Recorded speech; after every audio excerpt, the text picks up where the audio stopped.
You are born condemned to be a myth before even opening your eyes. You didn't choose this. The ocean chose you. While most animals need years to earn respect, you already carry the stigma of supreme predator, even without your full set of teeth. Your home is not a cozy nest. It's an invisible nursery in coastal waters, a kind of testing zone humans have never fully mapped. You don't get an instruction manual, only the instinct to swim. And swimming is not a choice, it's a sentence: stop moving and you suffocate. From the surface, humans see you as a monster. Filmmakers turned you into a villain, headlines into collective fear. But if they were honest, they'd admit, your role is far less about horror, and far more about balance. You don't hunt out of malice, you hunt because the ocean needs someone to keep order. Imagine being born with that weight. You are not just another fish, you are the gear that ensures schools don't turn into plagues, that waters don't become deserts. And while others live worried about predators, you grow up knowing your greatest enemy is hunger, and later, the species that invented boats, plastics, and invisible nets. If you were a shark, you would learn early that to live is to grow fast, strike clean, and disappear into the deep blue before someone turns you into a myth, or worse, into a statistic. If this idea already hooked you, subscribe to Life as One, hit the bell, and continue the journey. Because understanding the life of a shark might just mean learning how to live with strength, solitude, and purpose in a world that always needs a villain. Birth and childhood. You come into the world inside an egg that doesn't sit in a nest, but in constant movement, protected in your mother's belly until the right moment. There, you already start training for survival before birth, feeding on undeveloped eggs, guaranteeing extra strength for what's ahead. It's a childhood that feels more like an intensive course, no recess, no breaks, only the clear lesson that every advantage must be earned. When you finally hatch, there is no welcoming embrace. You are thrown into the open sea, and the first rule is simple: swim or die. There is no safe aquarium and no protective arms. Only endless water, unpredictable currents, and a menu of predators already considering you a possible meal. The natural nurseries of sharks are shallow, warm waters, rich in food. But even there, risk is constant. Every bigger shadow may be a threat, every delay in reaction may be your last. If among humans childhood is shielded by fences, schools, and manuals, for you it is pure natural screening. Survival is the only report card that matters. Feeding, at first, is simple. Small fish, crustaceans, anything that fits into your forming mouth. But appetite has no mercy. Growing demands devouring, and fast. It's like playing a video game on hard mode. You can't choose the level, you just need to clear it before the enemy gets to you. And so, in the first months, you learn the choreography of the ocean. Always move, avoid what's bigger, strike what's smaller. Your childhood is short, accelerated, and there's no time for contemplation. While a human child rides a bike with training wheels, you're already fleeing predators and hunting your own dinner. Even small, you already carry the question that defines your species. Will I grow fast enough to become the hunter, or will I just be another statistic in someone else's belly? Youth and learning. In youth, you are no longer a defenseless pup, but still not the supreme force that rules the ocean. It is a phase of transition, where each day feels like a test, and every meal is a skills exam. You start hunting larger prey. First, schools of fish that swim and sink, like a single organism. That's where you learn strategy, attack from below, from the shadow, taking advantage of the moment when one fish gets distracted. It's not just hunger, it's training. Your body adjusts, your reflexes sharpen, your jaw gains strength. But there are also mistakes. You miscalculate an attack and the school scatters in seconds. You chase something too fast and waste energy with no return.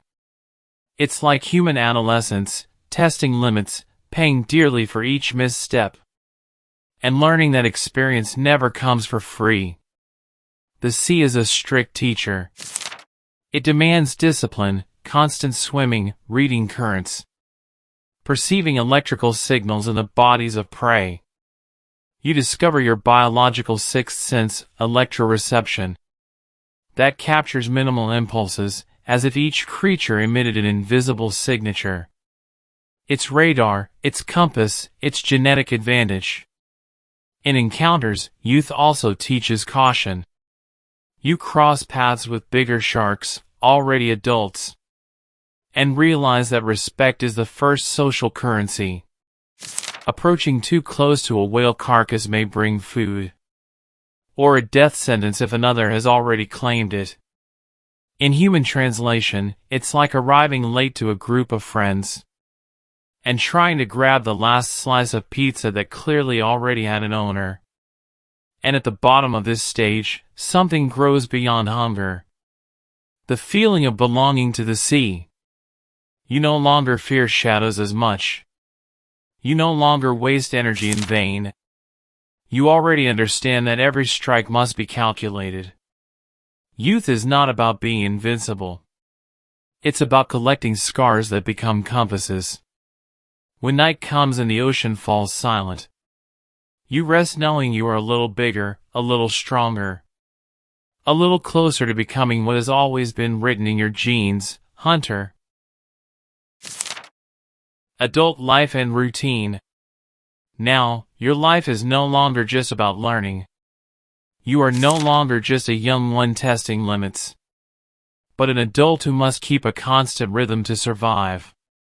The routine of an adult shark looks simple on the surface, but it is complex in every detail. You swim without stopping, not because you want to, but because you must. It is the only way oxygen flows through your gills. To stop is to risk suffocating. In humans, it's like working a job that doesn't allow you to breathe. Except here, it's not a metaphor. You hunt large prey. Sea lions, seals, schools of fast tuna. Every attack requires millimetric calculation. The speed, the angle, the exact moment to open your jaw. It's not just brute force, it's engineering of movement. A mistake means wasting too much energy. And wasted energy can cost you days of hunger. In the ocean, you also learn invisible social rules. A whale carcass attracts dozens of sharks. The hierarchy imposes itself. The biggest eats first, the smallest waits. And you accept it, because challenging someone above you can turn food into a death sentence. In human translation, it's like arriving late to a family dinner, where everyone knows grandma serves the biggest piece to the oldest uncle. You can complain, but you'll leave the table without dessert. Even with the hardness of it, there are moments of silence that feel like poetry. Swimming in deep currents, feeling the pressure of the water change. Finding pockets of peace between hunts. You discover that adulthood is not only about fighting, but also recognizing moments of rest as invisible victories. Your body is at its peak. Strength, speed, sharpened senses. You are the predator that dominates territories, but you are also the guardian of a larger balance. By hunting, you keep populations under control. By choosing weakened prey, you help nature filter the strongest. Deep down, the adult life of a shark is less about personal glory and more about fulfilling a role on the board of the ocean. And in this board, you understand a truth that also applies to humans. Being an adult is not about winning every day. It is about keeping in motion despite the weight of the sea. Relationships and emotions. At first glance, it seems strange to talk about emotions in a shark. The stereotype is of a cold predator, a hunting machine, with no room for bonds. But the truth is different. Even in the ocean, connection matters. Among sharks, there is no nuclear family like with birds or mammals. You don't raise your young, they are born ready to face the sea. It's as if life says, "Good luck, the tutorial is over." But that doesn't mean living isolated. You cross paths with other sharks, recognize patterns, learn to share territories and even hunts. Science has already recorded sharks that accompany each other for months, forming bonds that resemble discreet friendships, not declared in public, but present. When you find food, you feel the invisible tension of relationships. If you enter first, you know you're being watched. If you wait, you trust that you'll also have your turn.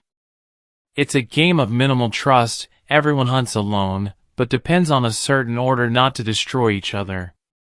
For humans, it's like working in an open office. No one is really friends with everyone, but the atmosphere gets worse if someone breaks the invisible etiquette. And what about loss? Yes, sharks also feel it, though differently. If a travel partner disappears, you feel the emptiness of the path once occupied. There are no tears, but there is silence. No rituals, but there is absence. Among humans, we call this grief. In the sea, it's just the cold current that reminds you of what is gone. But shark life isn't only about harshness. There are moments of pure, quiet joy. The smooth glide through a favorable current. The surprise of finding entire schools of fish at the right angle. The perfect instinct of a successful hunt. It's the marine equivalent of a perfect goal or a rare day without lines. Rare events, but etched into the body's memory. As an adult, you then discover the emotional economy of survival. Saving energy for what matters. Not wasting strength on useless disputes. And accepting that being alive is already a daily victory. And there's a lesson that crosses species. Sometimes, caring is not about offering something. It's simply being near, not attacking, not disputing, not demanding. A shared space and silence is also a bond. Conflicts and challenges. The sea is not democratic. Every school of fish is a dispute. Every carcass is a battlefield. Every territory is a map of invisible forces. As a shark, you discover early that there is no guarantee of possession. Today the carcass is yours, tomorrow, it belongs to another. What decides? Size, experience, boldness, and often, pure luck. The most common conflicts are silent. A prolonged stare, a calculated approach. A circle drawn around the prey as a warning. If the message isn't understood, the clash comes. And a clash between sharks isn't all-out war. It's a quick test, a minimal cut, an impact that says, "Not here." But it's not always another shark. There are bigger predators, orcas. Intelligent, cooperative, with strategies that dismantle even the most experienced hunter. The encounter is unequal. You may fight, but you know retreat is survival. It's the marine version of choosing the right battles. Not cowardice, but calculation. There are also invisible challenges. Collective hunger in winter. Migratory routes altered by currents. Scarcity that forces you to spend more energy than you get back. Each failure is costly. A lost hunt isn't just frustration. It's the risk of not having strength for the next one. And there is the collective challenge, the human. Nets, boats, noises that confuse perception. The sea changes without warning, and you must adapt instinct to something not written in your DNA. It's as if the test changes halfway through the exam, and no one gives you extra time. Yet from conflict comes strategy. You learn to attack when the chance is greatest. to save energy, to calculate the moment. And you learn that, at the core, survival isn't always about winning. It's about losing without disappearing. Old age and end of life. Time does not forgive even those born to terrify. The body that once cut through oceans like a blade now negotiates every movement. The fins no longer propel with the same strength. The vision loses range. And even the teeth, your trademark, renew themselves more slowly. It is not defeat, it is adaptation. You learn to calculate better, to save energy, to choose hunts that are worth the effort. The fast predator gives way to the patient hunter. Instead of attacking entire schools, you wait for the isolated prey, the tired fish, the opportunity that demands less risk. There is also the social space. Younger sharks dispute territory with aggression, cross paths without asking permission, and seem to believe their hunger is more urgent than yours. You observe in silence. You have been in that place before. You were once the threat that never backed down. Now, you understand that to survive is also to give up space. Loneliness grows. Route companions vanish, habitual prey disappear. Even the currents seem to change address. You feel the sea no longer speaks to you as much. And yet, there is peace in gliding slowly, without urgency, just inhabiting a body that still resists. The end does not come with spectacle. There is no final duel, no audience.